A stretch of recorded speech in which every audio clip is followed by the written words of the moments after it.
After I lost my husband soon after our wedding, I raised Rick by myself. One day, Rick introduced me to his fiancée, Molly. In front of Rick, she acts sweet, but when we're alone, she looks down on me and does whatever she wants. Despite my worries about letting Rick marry her, we reached the day where both families would meet. When we met Molly and her parents in a private room at the restaurant, for some reason, they smirked at me.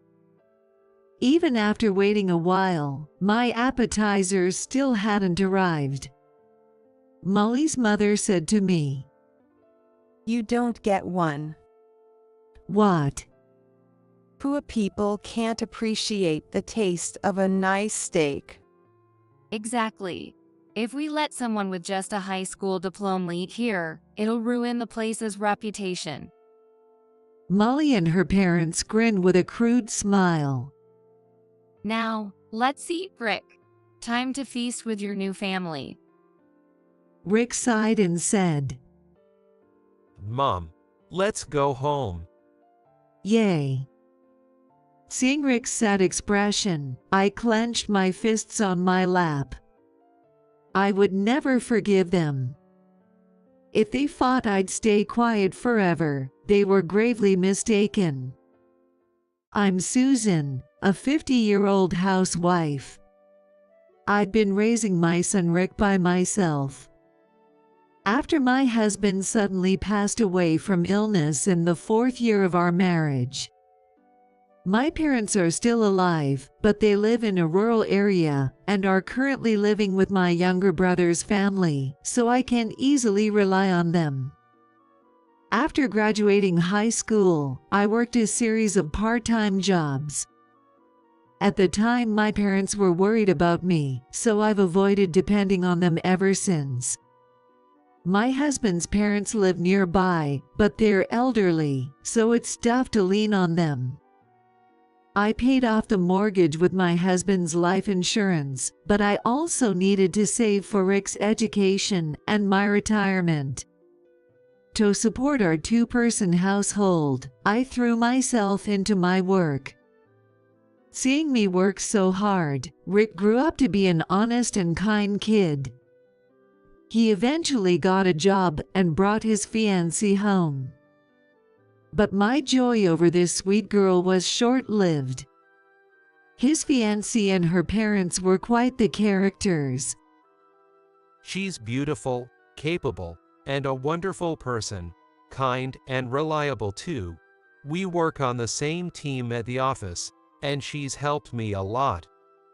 I want to introduce my fiancée to you," Rick said, blushing at my question. "What kind of person is she?" With such high praise, my expectations soared. When we finally met, she turned out to be the sweet, demure girl Rick would like. Pleased to meet you. I'm Molly Kennedy. She said gracefully, bowing her head. Her pink floral dress suited her translucent voice and fair skin. She brought a fruit cake from an upscale pastry shop as a gift. "Oh, I also made one. Looks like we picked the same thing." When I offered Molly some banana cake and tea on the living room sofa, she raised an eyebrow slightly. "It's fine. I love it," Rick said with a smile, urging Molly next to him. "Mom makes great cake." Susan, are you good at cooking? "I only do baked cakes," I corrected her with a laugh. "It's refreshing to bake between work. It's fun." Molly squinted. After sharing stories about how they met at work, Molly looked around the room and brightly remarked, Still, Rick's house is so compact. "It's small, right? And the yard isn't big either." Rick said with a carefree laugh. "Mom, Molly's family home is a 6-bedroom mansion with a 700 square meters lot and parking for 5 cars. The yard is like a park, spacious and beautiful. Wow, that's impressive. I responded with an exclamation. But if I'm living alone, this size is just right for me.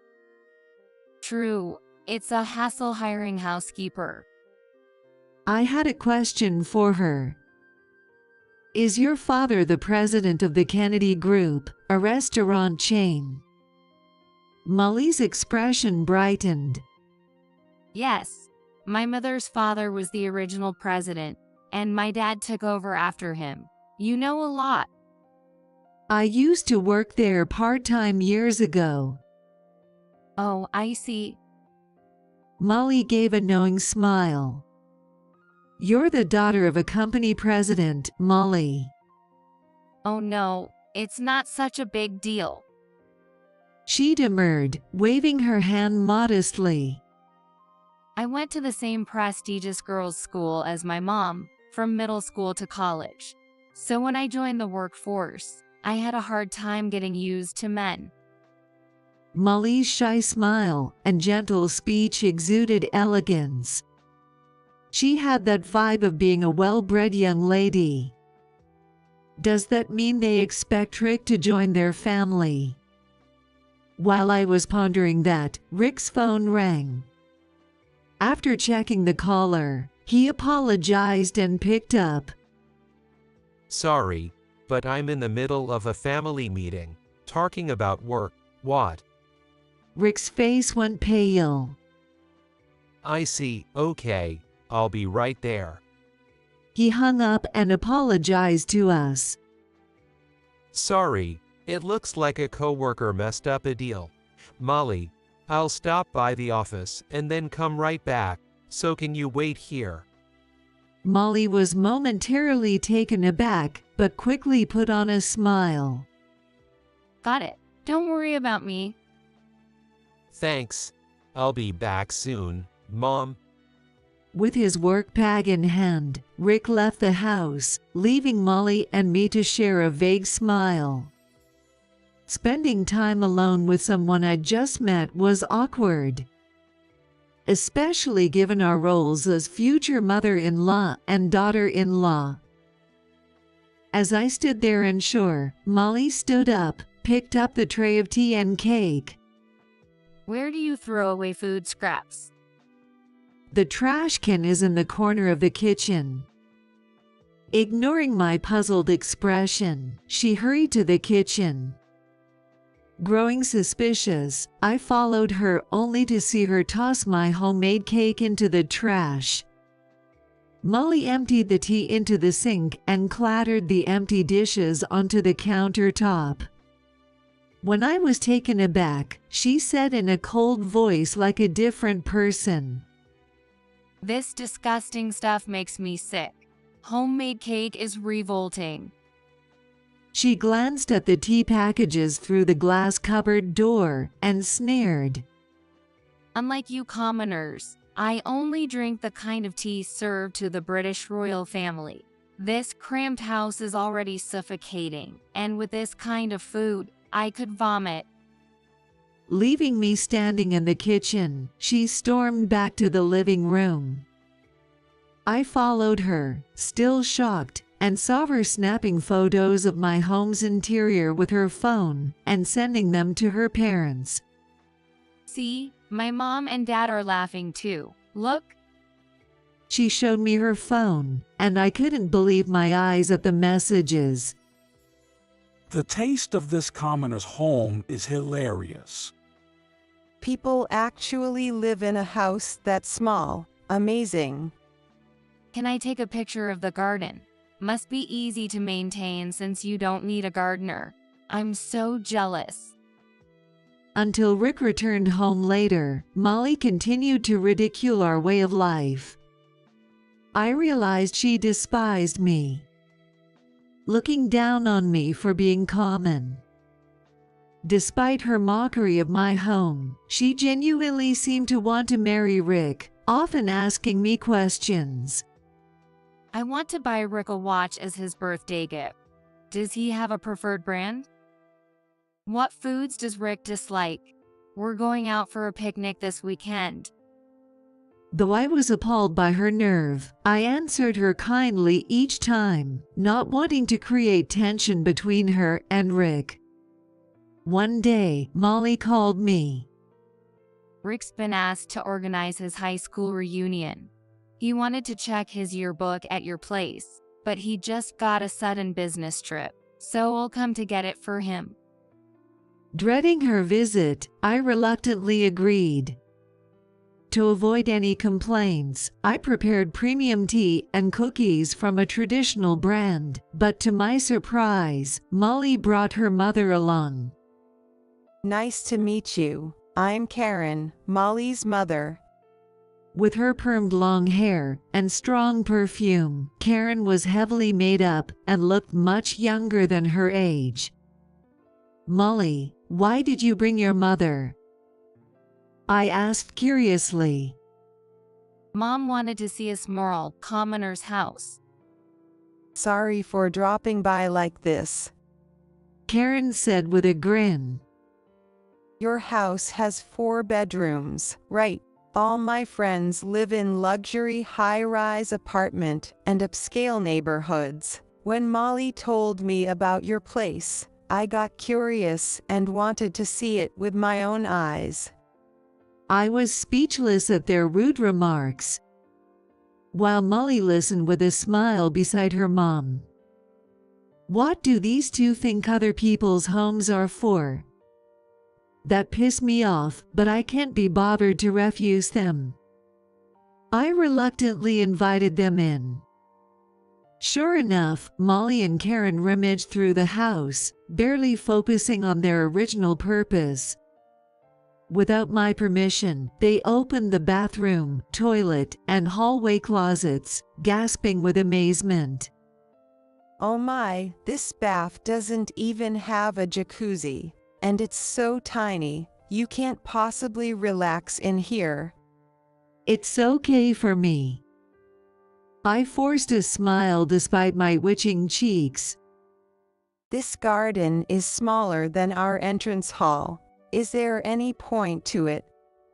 If it's too big, it's hard to manage. Oh, you can't afford a gardener, right? Then it can't be helped. After criticizing my house from every angle, Molly and Karen sat in the living room, enjoying tea and cookies while chatting. I was horrified thinking Rick grew up in a dump, but it's better than I expected. Really? But isn't it still cramped? Karen chided Molly's protests. Well, but calling it a kennel is too harsh. Our Carlos room is 20 square meters. Oh, right. Barely containing my anger at their insults, I watched the two finish their tea and stand up, smiling at me.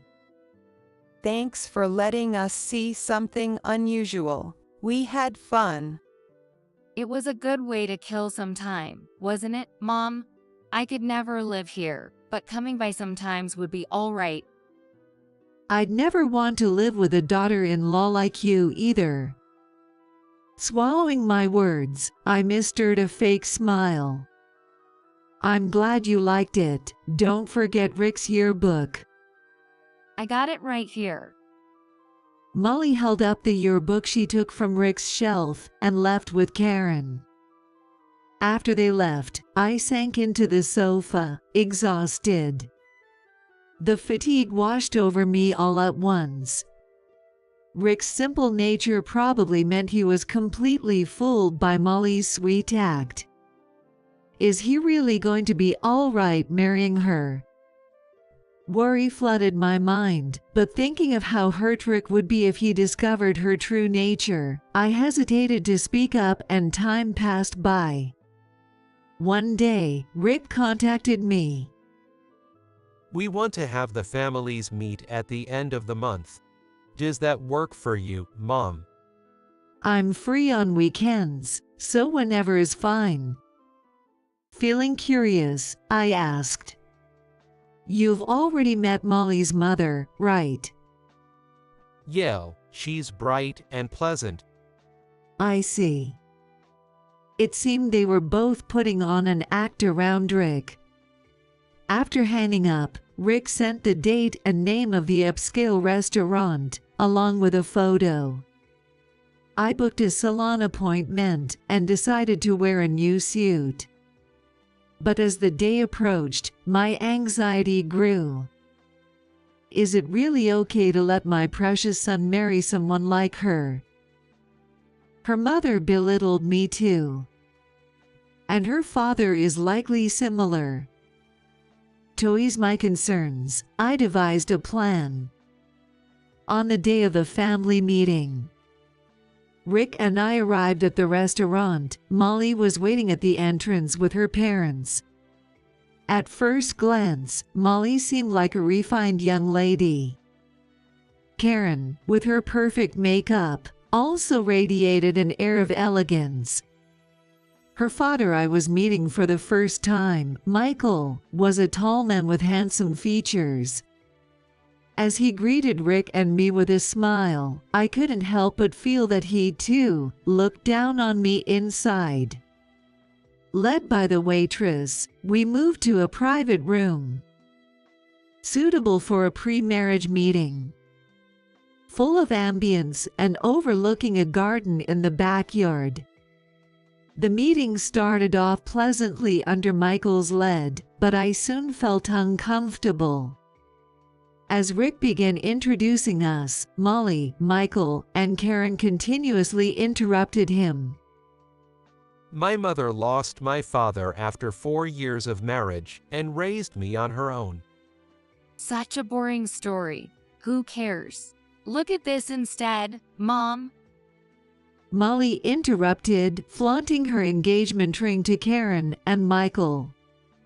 They both burst into excitement. No, that's the designer brand Molly loves for her engagement ring. Molly is so loved. Michael, crossing his arms, bragged as if it was his own achievement. I heard Rick was a rising star when I did business with his company. He's a senior manager at such a young age, isn't he? I'm proud of him. Oh, it was just that a recent project went well, and that was thanks to the advice I got from my mom. As Rick modestly deflected, Karen leaned in. Among all the young employees at headquarters, he stands out a head above the rest, doesn't he? Straight on the elite track. Molly, you've snagged a good one. Right? Graduated straight from that prestigious university. Rick is definitely a match for me, a president's daughter. Michael, laughing heartily, slung an arm around a bewildered Rick. I could leave my legacy to a man like you. How about becoming my family? Rick Kennedy, that sounds cool. Much better than Rick Murphy. It's several times more appealing. It's like he's my own son. I've always wanted a handsome and competent son. I'm so pleased. Molly and her parents were getting excited as if I wasn't even there. Is there any point in me being here? Then, the food arrived. I was briefly relieved that I was a little distracted. But it was short-lived. The appetizers were served only in front of Molly, her parents, and Rick. Then, as the courses continued, including the main course of steak, the space in front of me remained conspicuously empty. Well, is my meal coming? I asked the waitress, who awkwardly avoided eye contact and quickly retreated. When I looked puzzled, Karen declared, You don't have a serving. What? We only ordered for 4. A poor person like you wouldn't appreciate the taste of an expensive steak. She said it with a composed face. That's right. If we let someone with just a high school education eat here, it would lower the restaurant's standards. Molly and Michael shook with laughter. Come on, Rick, let's eat. It's a feast with your new family. Rick, his face tense, sighed deeply and said, Mom, let's go home. "Yay." Oh no, Rick, you can't do that. You're the main event here. Karen protested, trying to stop him as he stood up. The only one who should leave is the high school grad over there. That's right. She'll ruin the taste of the food. I clenched my fists in my lap. I couldn't stand it any longer. This time has come, and I'll throw out all the facts I have here. They were wrong if they thought I would always stay quiet. I looked at Rick, pleading with my eyes. He nodded silently. Secretly, I gripped the voice recorder I had pulled from my bag. On our way to the restaurant, I had confided to Rick in the car about everything Molly and Karen had done to me. Karen looked relieved when Rick sat down again. Rick, you're not leaving. That's good. After all, you're going to be my son. Mom, don't cling to him too much. Rick is going to be my husband. Molly complained as Karen tried to hug Rick. It's okay, Molly. Karen has other favorites anyway, I said, managing a smile, which made Karen visibly stiffen. What are you talking about? Oh, you know what I mean, don't you? I placed the voice recorder on the table and pressed play in front of them. Suddenly, loud music inappropriate for the upscale restaurant started playing, accompanied by cheers. Luke, don't look at other women. Hey, you, don't make eyes at Luke. He's mine. Indeed, this was an audio I had obtained from a male host bar. I continued to play the audio next to Karen, who went pale. Karen, you've had a bit too much to drink, haven't you? And about the bill, are you sure? It's the 4th champagne tower this month, isn't it? I'm happy, but... It's fine. I'll have my nephew pick me up. Her slurred response continued. He's the head of accounting, so he'll cover this month's payment under entertainment expenses. It's good to have at least one obedient employee.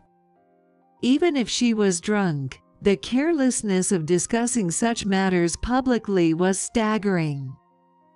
Does obsession with a host cloud judgment this much? For your birthday next month, I'll buy you an Italian suit and a Swiss luxury watch. So, we should go on another date outside the bar. Karen's sugary speech was sickening. Luke, the host, sounded puzzled. I don't mind the date, but you've been giving me gifts almost every week. Are you sure that's okay? Don't worry about it, my Luke. Her childish tone persisted. I'm the vice president of Kennedy Group. I can spend as much money as I want. I got that company from my father. Michael's cheeks twitched visibly. His polite smile had vanished, replaced by a look of anger.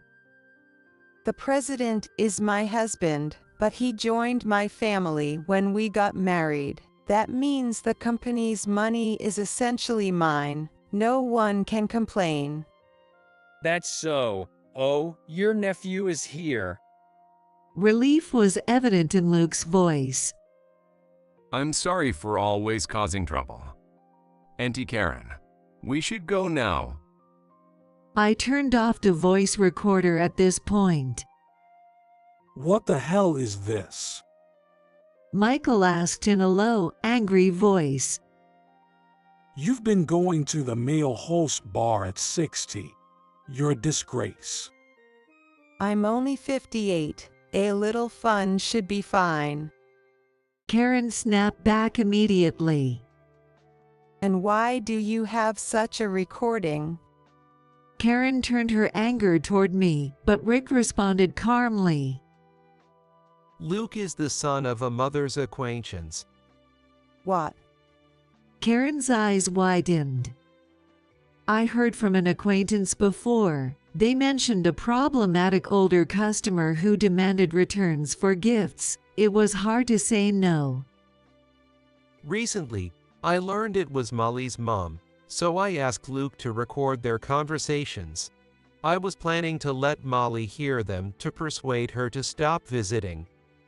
Michael's face turned crimson up to his neck, furiously berating Karen. If the media catches wind of this, we'll be a laughing stock. Think about your age for once. Then Karen twisted her lips into a sneer. You think I don't know? You do as you please, too. What? Michael's cheeks contorted in anger.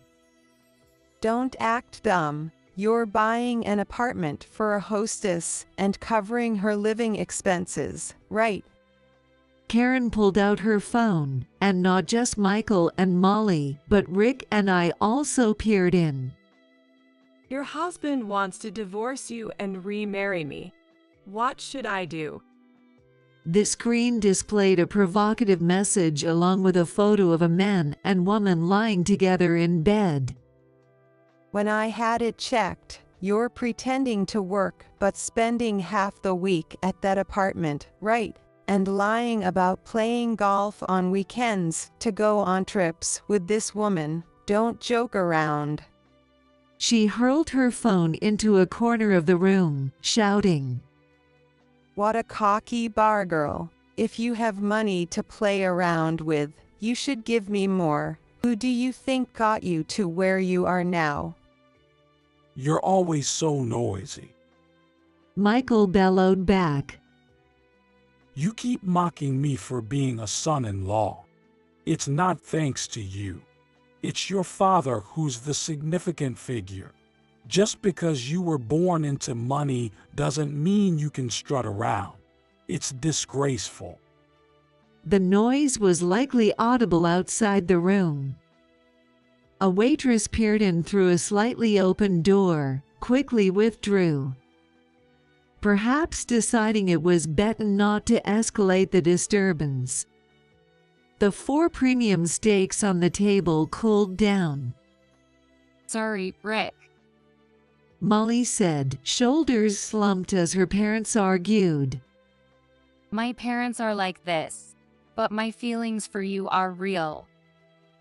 She gently took Rick's hand, looked up at him with moist eyes, and pleaded in a sweet voice. Please, marry me. Rick smiled wryly, looking troubled, and replied, Well, I'm sorry, but I refuse. Molly's eyes widened in disbelief. Why?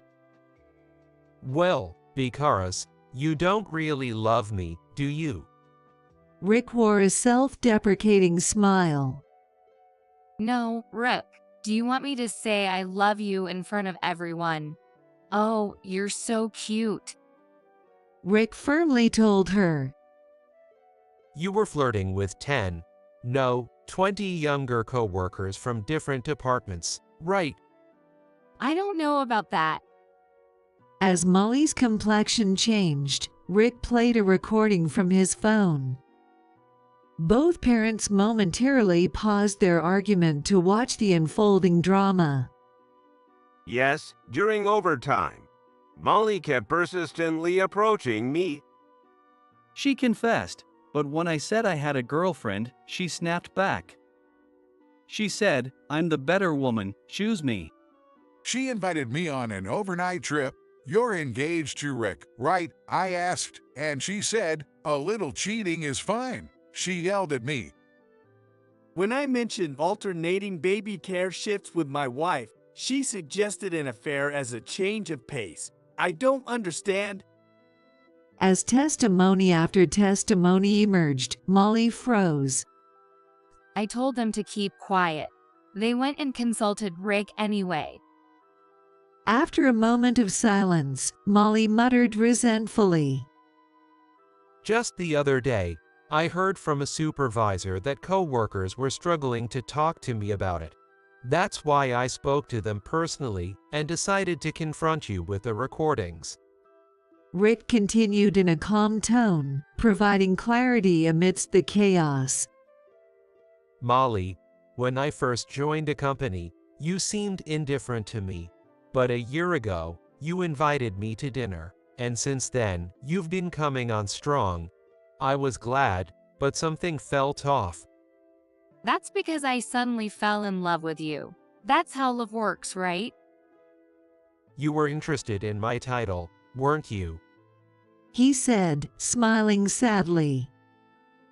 Even after hearing the testimony, part of me wanted to believe in you, Molly. But today, after seeing how you treated my mom, my feelings are completely gone. Seeing Molly panic, her parents lamented loudly. You're hopeless.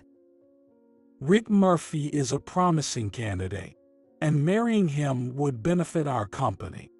We told you to win him over. But Rick is too serious. So boring. Molly pouted. I'm cute, so I can have a little fun, right? Then go to a host bar. The people at work would find out immediately. Their off-track conversation made me press my temples. The whole family is just awful. As Rick and I remained silent, Michael arrogantly asked, You're not saying you want to cancel the wedding, are you? Karen also looked at Rick with a serious expression and tried to convince him. If you marry Molly, not only will you inherit our group, but we plan to involve you in new overseas projects. You're highly regarded at headquarters, right? This is a done deal. Rick is smart enough not to ruin such a good match. Molly was desperately trying to get Rick's attention. I'm offering to entrust my father's important company to you, a complete stranger. Don't you see how honorable that is? Rick and I exchanged glances and shrugged. Your behavior so far doesn't show that you care about the company. What do you mean? Put your hand on your heart, or rather, this will make it clearer. I placed a voice recorder on the table and played the continuation of the conversation from the host bar that had been interrupted. Auntie Karen, let's stop coming here for a while. No, I don't want Luke to be taken by another woman. You can't. The director is getting suspicious. In a weak voice, the chief accountant spoke. If it's discovered that you're embezzling company funds, you'll be dismissed as vice president. I'll lose my job for letting it slide, too. Don't worry, all of our board members are idiots. They won't notice. Did you embezzle company funds? Michael glared at Karen with an intense expression. Even she was now pale. Molly looked at her mom in disbelief. Karen opened and closed her mouth several times before glaring at me, shouting angrily. This conversation was in the car on the way back, right? How did you get this? The chief accountant recorded it on his phone. When I revealed this, Karen blinked in shock. You knew my nephew. It wasn't the chief accountant but another executive I met through work. I clarified. A while back, he looked troubled, so I asked him what was wrong. He confided about the embezzlement issue he had learned from the chief accountant. Karen's eyes widened in shock. Did he reveal it himself? So his sudden resignation wasn't for health reasons. He couldn't bear the guilt any longer. Once the evidence is all lined up, you'll be ousted as vice president as well. I continued, watching as Karen gritted her teeth in frustration, while Michael and Molly looked on with sour expressions. Using company money for your escapades at the male host bar, you foolish woman. Mom, that's the worst. It will eventually be my company. Enough from both of you. Karen snapped back. If you had let me spend freely, I would have managed within my allowance. I'm not to blame here. It's your fault and the board's. Turning to glare at Molly, she accused. It's because Molly is so foolish that we even had to consider bringing in a son-in-law. If we left it up to her, she'd run the company into the ground in no time. That's awful, Mom. I see, I said, drawing their attention. Molly's involvement in the company wasn't to gain work experience but to snag a husband. And what's wrong with that? A low-educated poor person like you wouldn't understand our struggles. I replied with a smile. Well, I wouldn't know about that. Things will probably get a lot tougher for you, but do try your best. I imagine the company will collapse now that I've pulled out. Oh, how dare you act all high and mighty? Who do you think you are? Karen exploded in anger. Don't worry about us. We have renowned investors backing us. Rick then spoke to me softly. When you took over the company from the previous generation, my mom wondered if the second generation would be okay. She decided to watch over things. That's right. I thought we'd see how things went, but it didn't even last 10 years. Looking over at Molly and her parents, I stated firmly. Today's meeting was the last straw. I'm pulling out. What are you talking about?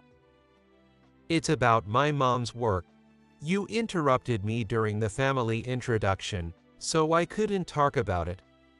The in-laws gasped, sharing a look of disbelief. Impossible. A high school grad, a poor person, couldn't possibly manage a career that requires intellect. Too bad for you. I didn't go to college, but I paved my own way with the efforts I made afterward. I said sharply. I saved up money from part-time jobs to study asset management. Now, I also create content about financial management and have published manuals. I operate under a channel name, so except for my subscribers, no one knows my face. As I showed them my mobile videos, Molly and her parents stared at my face as if seeing it for the first time. It can't be true. You've ridiculed me enough, but I've been living a far more decent life than any of you. As I smiled, the three of them shrank back, their faces filled with embarrassment. Let's go home, Rick. Wait.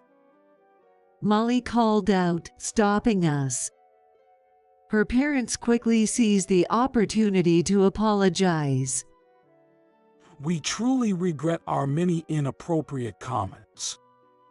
Rick, please reconsider. Molly pleaded, clinging to Rick's arm with a desperate sweetness in her voice.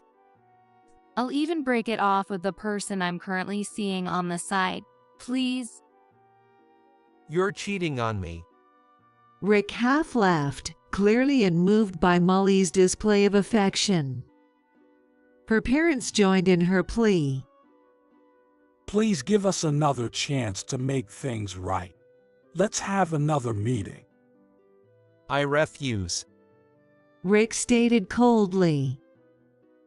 I won't demand any compensation for this broken engagement, but let's not meet again. Please don't even speak to me at work. But Suddenly, Karen stood up, her face contorted with fury as she berated Rick. How dare you, the son of a poor man, refuse an engagement like it's beneath you? You should be grateful for the attention. Hey, stop. Michael tried to intervene, but Karen brushed him off, raising her voice even louder. Being married to my daughter would elevate you. You could have been the manager of our main store and contributed to our company. Please stop it. Mom, that's enough. A waitress approached amid the commotion, her expression grim. Please, could you keep it down? You're disturbing the other customers. How dare you speak to me like that? Who do you think you are to order me around? Karen shouted back at the waitress, who quickly retreated. As we tried to calm Karen, police officers arrived. You're under arrest for causing a disturbance. What? I haven't done anything. Other customers complained that it was too noisy. 2 policemen seized a violent Karen and took her out of the crowded store and to a police car. Michael and Molly went to the police station for questioning, while we left the restaurant, apologizing to the staff for the unpleasant scene. Karen was only reprimanded by the restaurant due to it being her first offense. However, the incident was widely reported online, exposing her embezzlement and extravagant spending at host bars. The resultant public backlash led to a significant drop in customers, forcing many of the company's restaurants to close. 6 months later, the company declared bankruptcy. Currently, Michael and his relatives are scrambling to secure funds for a potential recovery. Karen has lost trust among her family and faced a divorce from Michael. Although she received half of their assets, she had to use them to repay the embezzled funds, leaving her without any disposable income. Forbidden from visiting host bars and unable to maintain her lavish lifestyle, Karen has aged significantly. She now lives with Molly in an apartment, and their relationship has deteriorated into constant quarrels. Molly, after being reprimanded by her boss for aggressively pursuing multiple colleagues, submitted her resignation. Struggling to find a steady job, her reputation often precedes her, making it difficult to maintain employment. Rick, meanwhile, has moved on from the ordeal. Valued by his superiors and beloved by colleagues, he's thriving in his career, taking on significant projects and progressing well on his professional path. As a mother, my primary concern is for Rick's well-being. I hope he takes care not to overwork himself. Now, I optimistically wait for the day when Rick introduces a genuinely kind and beautiful young woman, both inside and out, to me.